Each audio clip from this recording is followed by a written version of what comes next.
We are joined by Muhammad Zakaria from Bangladesh, who happens to be a researcher and an author. Thank you so much for joining us, Zakaria. Thank you. Thank you for getting me here. We believe that India actually has control over a lot of power supply for Bangladesh. Do you think India ever leverages that? I think someone actually was quoted saying that Bangladesh is one switch away from darkness. That is a lot of power India has, if that's the case, towards Bangladesh. What do you think about that? I think metaphorically, Bangladesh is never one switch away from darkness.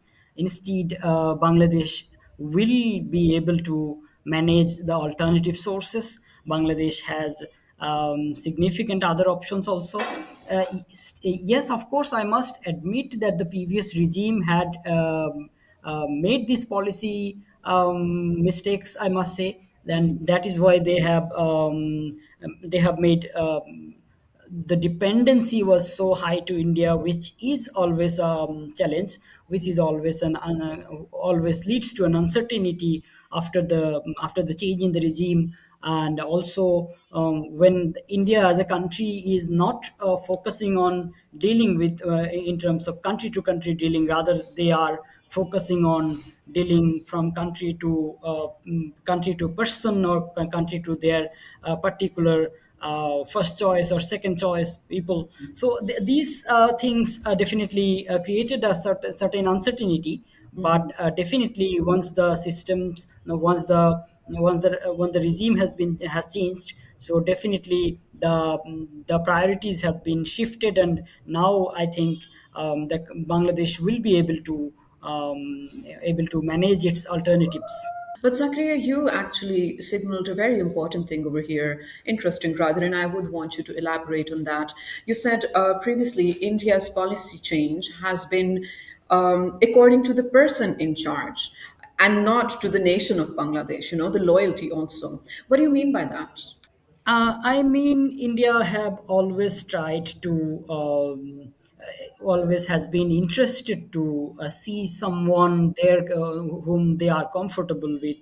They wanted to see someone in the power rather than seeing the whosoever is elected by the people. They will deal with them. So these selecting personality, or depending on or expecting someone to be in the power and working to get that done, that is always something that makes people unhappy. And also, I must say that this is one of the many reasons what actually made people very unhappy about India, and that caused the anti-Indian sentiment, which actually creating a kind of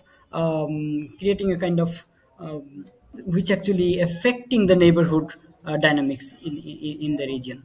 I want you to explain to us last year, I think in May 2025, India actually restricted all land routes for Bangladeshi imports, Bangladeshi exports to go to India. And I think they were then limited to only two seaports. Did that make a considerable impact on the exports? Also, some experts were saying this is like a reaction to Bangladesh closing up to China. What do you think about that? Okay, so the first point, what you are identifying, that is it impacting the Bangladeshi export, or is it impacting the Bangladeshi foreign trade? I would say that not so, not in a large manner, because if you look at the trade dynamics of Bangladesh, you must at first note that Bangladesh is not an isolated country and neither a landlocked country. So Bangladesh has always a channel open across towards the world, countries around the world.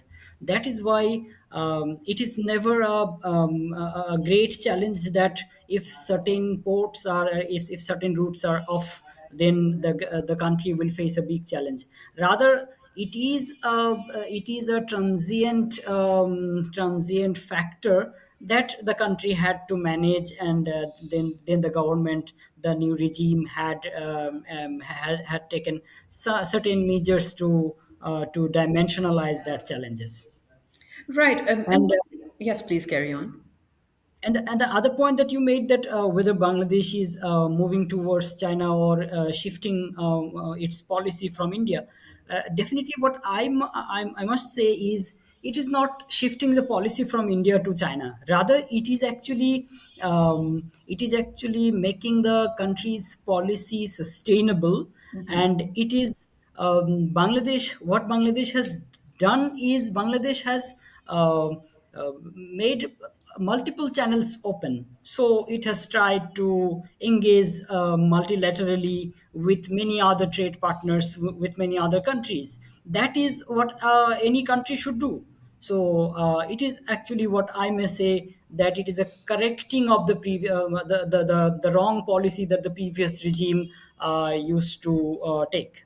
Okay, perfect. Thank you so much for your time, Muhammad Zakaria. We will definitely be in touch with you in the future also. Thank you for joining us and giving us valuable insights. Thank you. Thank you.